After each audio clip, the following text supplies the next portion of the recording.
Hi, I'm Bob Buongiorno, the owner of Suburban Watergardens. We've been in business since 1961. At one point in the early 60s, we were doing landscapes only, which included brick patios, masonry, decking, etc.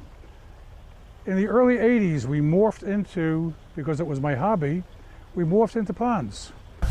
I'm standing in front of one of our main ponds. This pond is approximately 39,000 gallons. It's 10.5 foot deep, has multiple waterfalls and streams. We call them bog streams because as the water moves through them, they move through plants. We don't only have biological filtration, we also have vegetable filtration. The fish that are part of our collection here have been in this pond anywhere from 5 to 15 years. Most of them are from Japan, but some of them are also from Taiwan. It's an excellent collection because there's lots of reds and whites, yellows and different colors that just sparks the eye and the imagination. It's a phenomenal hobby. If everything is done right, plenty of depth, the right filtration, you eliminate predators, you eliminate lots of work and frustration, and you have nothing but a healthy pond and healthy fish to enjoy. Here at Suburban, we've been designing and building landscapes and ponds since 1961. The backbone of the business is horticulture. I went to Japan early on in the early 80s and learned some of the important things that koi need.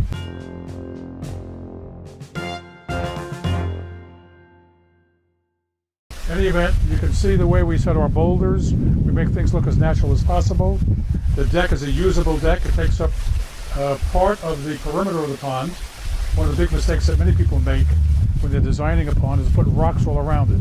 We call it a necklace. No matter what you do, no matter how much money you spend, you're never going to make that pond look natural. The edge of a pond should be covered with plants inside the pond. That's called a bog. Plants outside the pond, which is called terrestrial planting. And we also cover the edge of the pond with as few rocks as we possibly can, as large as we can. One of the big mistakes that people make is also to put a lot of small rocks around the pond. They do that because that's all they can lift. It's time to hire somebody to give you a hand and set bigger boulders. It pays dividends at the end. All of our ponds here, all of our water, which is about 250,000 gallons, is 100% biologically filtered. Our water at any time, before, during, or after feeding, end of day, beginning of day, end of season, I tell everybody, if you drink scotch and water, take the scotch out of the bottle. Take the water out of my pond. Better than my tap water, probably better than your tap water.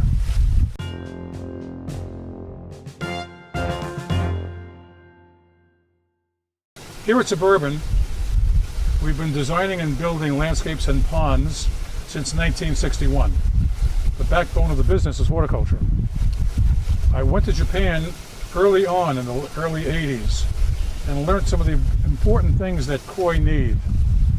One of them is depth. If your pond is 6 foot deep or deeper, they will frequently swim vertically rather than horizontally.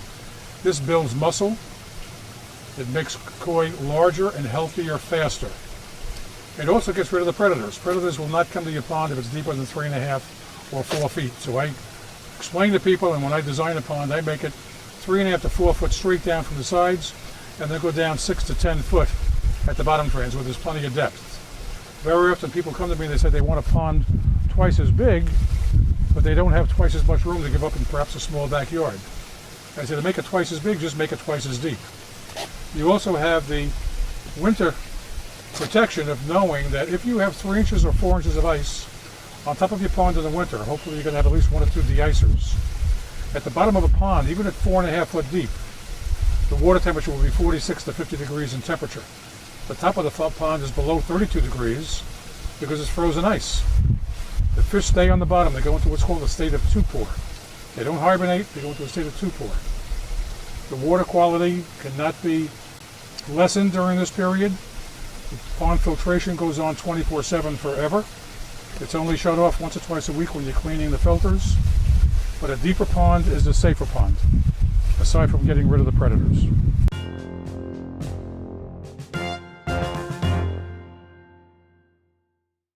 As the ponds got bigger and more intricate and more koi got involved, we decided we needed to have a filter system that really didn't exist at the time. I went to Japan several times in the early 80s and learned how they were handling biological filtration. It was interesting, but it took up an awful lot of space. The original filters, believe it or not, were 1.5 times the size of the pond. So if you had a 2,000 gallon pond, you had a 3,000 gallon filter, making it 5,000 gallons. They were really operating on the principle of the solution to pollution is dilution. There had to be a better way. I went to England, actually worked for a firm there for a while. This was also in the early 80s. And I saw what they were doing. They didn't know as much about koi, but they knew a lot more about filtration. And it was there that I started to learn the benefits of a 3-chamber, sometimes more, but usually a 3-chamber biological filter, where the first chamber has nothing in it whatsoever. It's a round chamber, it's cone-shaped, and water comes into it at a tangent angle. As the water enters, it spins around. Now, just as you would put a pebble on a string and spin it around, as I'm doing it in my imagination right now, that pebble would always be furthest from the epicenter. And that's what happens in a vortex. Water comes in, it spins around very, very slowly. Leaves, fish poop, and anything else that you want to get out of the pond, we call it grungies, will go to the edge of the filter, slow down tremendously, and gravity brings it to the bottom. The dirtiest water is on the bottom, the cleanest is on top. That clean water will then flow into the mechanical filter. Same shaped unit, but water flows through a different way. It flows through from the beginning, from the top, it goes all the way to the bottom and rises up through a baffle, and then comes out and goes into the biological filter. The vortex, we know this from having testing done at universities, the first container will actually eliminate 97.5% of all detritus that we want to get out of the pond. What's left is very, very little. The mechanical filter will then remove the remaining 2.5%. At that point, we remove material down to between 16 and 20 microns. So you know how small that is. A human hair is approximately 100 microns in thickness. So we remove things approximately 1/5 the thickness of a hair. Now all that's left is what we call toxic water. It's pond water and toxic because it has ammonia or nitrites in it. The bacteria, mostly aerobic, some anaerobic, but the aerobic bacteria that exist in our biological filters will consume the ammonia and convert it into nitrite. Next time around, it converts the nitrite into nitrate. Next time around, that just degasses.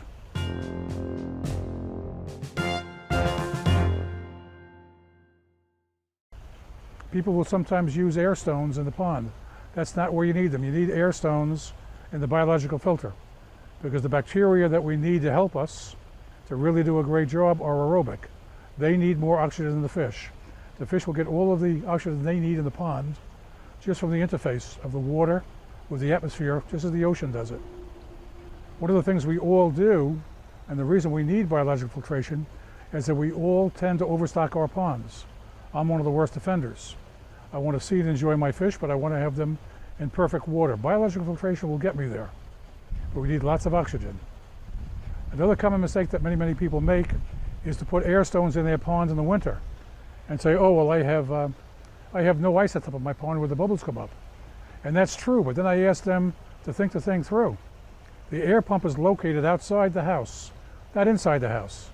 And you might have December, January, February, even early March evenings where you're pumping 15 to 20 degree air into those bubbles, into the pond, rising up. That certainly is not what's melting the ice. What's melting the ice is something called thermal inversion. When you have ice on the pond, it's coldest on top and warmest on the bottom. The bottom temperature in a 4-foot pond will be 46 to 48 degrees. You're taking that warm water as it rises up with the bubbles and creating the hole in the ice. Eventually, you will deplete all of the warm water and only have cold water. At that point, you've chilled the pond, will probably kill your fish.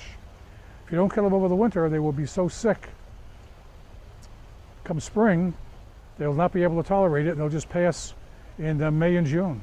People ask me all the time, well, they didn't die in the winter, they died in May, why? I ask every one of those people, do you have an air stone in your pond in the winter? They all say yes. You want to eliminate that. Air stones are only put in a pond if the water temperature, not the air temperature, is above 78 degrees.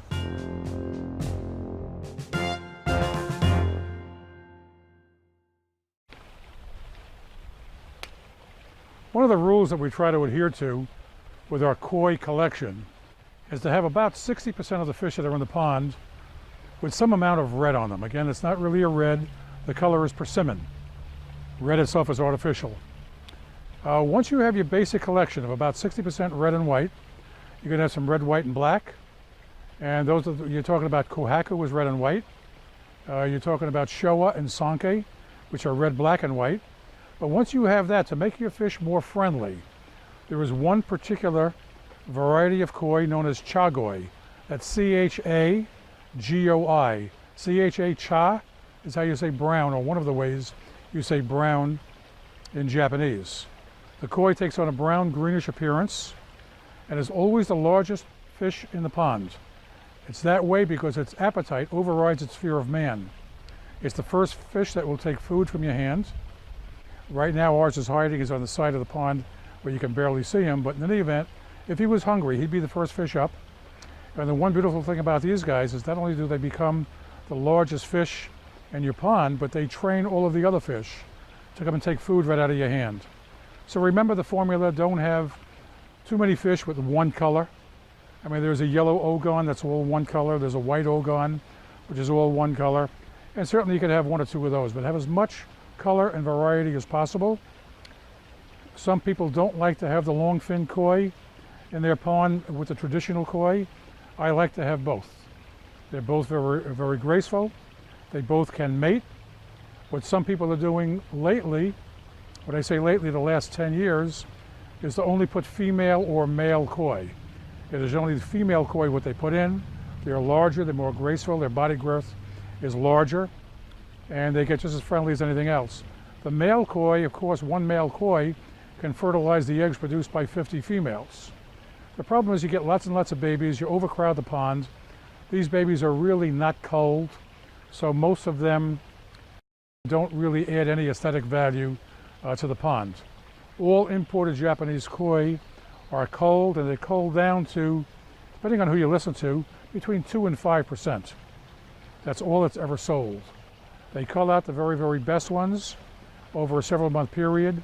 So when people like me go to Japan and hand select our koi, I don't have to look at any of the ones that are drab in color. Sometimes it's very, very difficult choosing the best out of a lot of fantastic koi. And sometimes I need help with that, and I do. Some people watching this video might know the name Kazuo Takeda. We call him lovingly Kaz. Kaz has actually been my mentor, my teacher, and my guide in Japan for about 28 years. Kaz is a very unusual person in terms of his background. I've always said if I live to be 200 years old, I will never know what he forgot. Every time I meet with him, it's like going back to school. In any event, we've got lots of experience and lots of knowledge behind us. We can help you design and build your koi pond. We can help you buy very, very healthy koi.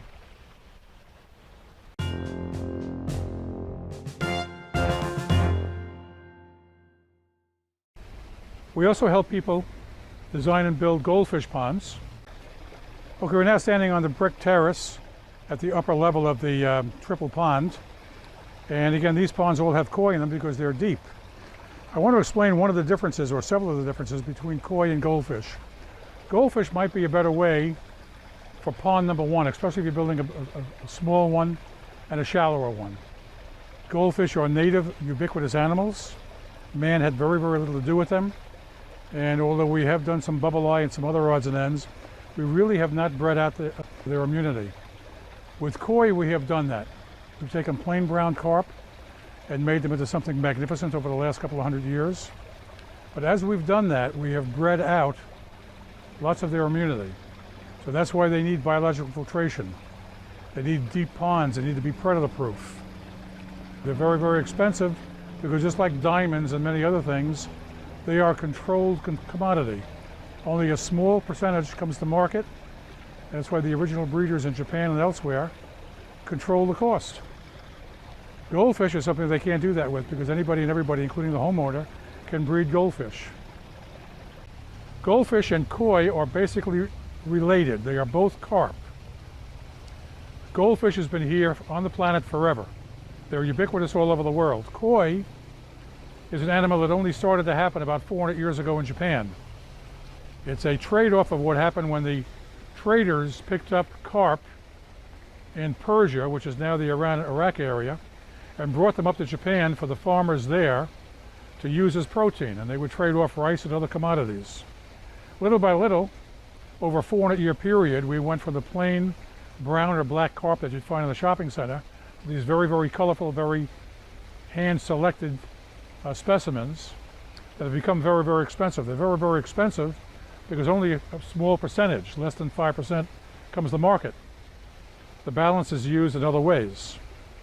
Koi and goldfish are so closely related that one can fertilize, a koi male can fertilize a female goldfish eggs and vice versa.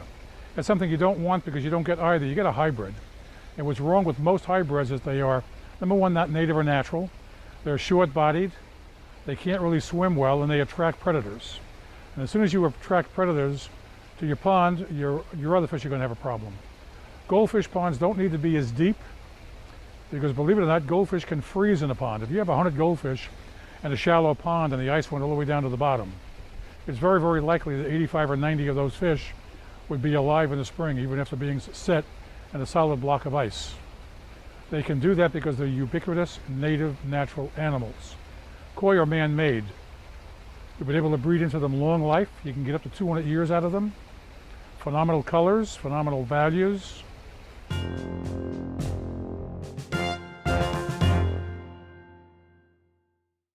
Believe it or not, at 83 degrees, you must stop feeding your fish, because fish will consume the most amount of oxygen out of the pond as part of, they will respirate the roast as part of digestion.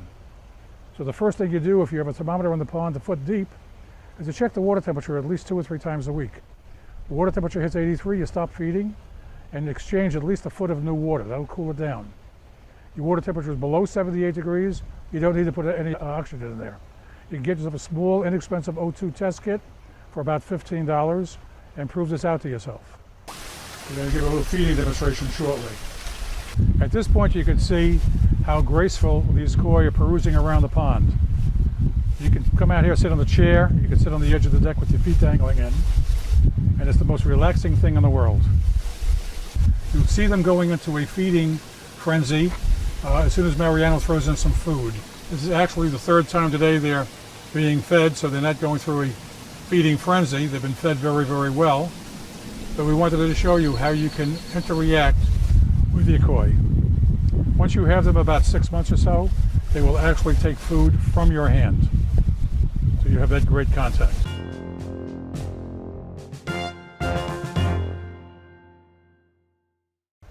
If your fish are gulping at the waterfall and apparently looking for oxygen, you have one of 2 problems. Either A, too many fish, assuming the fact that the water isn't too warm. Either A, you have too many fish, or B, you have a problem called fish gill fluke. Gill flukes under a microscope look like dirty glass worms, and they come from not only predators but visitors of the pond. They could be birds, frogs, turtles, etc. These animals leave the pond, go into and pick up every parasite and disease that's known to man. Then they go to your pond, shake their wings, and drop off these flukes.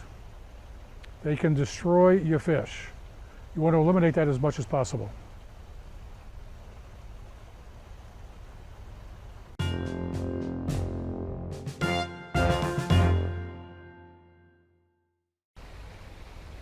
Our boulders are all imported from certain areas of New Jersey and eastern and central Pennsylvania. It's all a form of limestone, but that lime does not come out into the solution and change the pH of the water. Just a great rock to use because it has high character, a lot of crevices, and moss grows on it freely.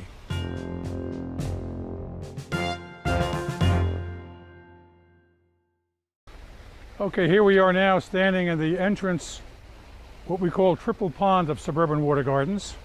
You basically can't enter the nursery once you park your car without viewing the triple pond. We call it a triple pond, although they're all connected. They are 3 different heights. They're all on one filter system, but they are on 3 different heights. If you take a look, you're going to see 2 boulders that appear to be floating in the water. They're actually sitting on top of what we call bog walls. Where I'm standing right now, I'm right behind a plant known as Lythrum. It's a perennial. It's up from about the middle or end of May until second frost. It'll be blooming a vivid pink blossom sometime in the next 7 to 10 days.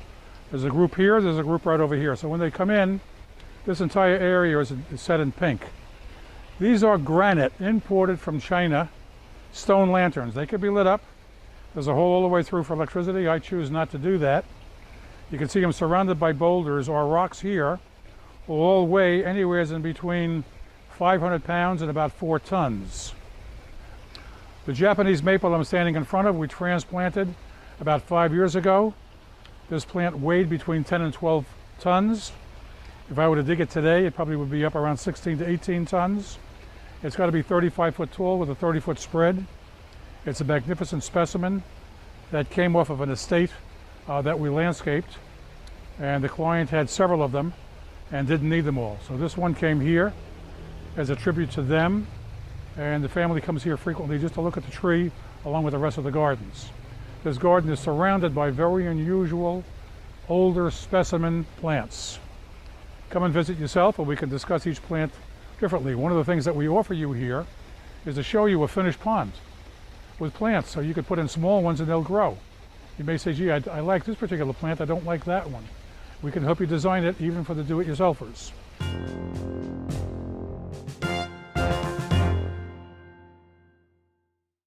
In closing, one of the things I'd like to add is that one of the most relaxing places to be is at your pond. It's a great place for family and friends to meet. You can have a barbecue or patio area close by. Everybody can sit down. The soothing sounds of the waterfall behind you, which is what's happening with me right now. It could be a koi pond, it could be a goldfish pond. And ponding and bonsai are compatible hobbies. They're interrelated because it keeps you outside. A bonsai is not a plant that you're just going to buy and put it down like a piece of sod and mow it occasionally. A bonsai is something you're going to appreciate every minute, just as you will with your pond. As the fish peruse by, whether they be koi or goldfish, it is the most relaxing feeling there is. And young and old, kids, parents, grandparents, everybody can sit down, feed the fish, and get involved with your hobby. We hope you enjoy.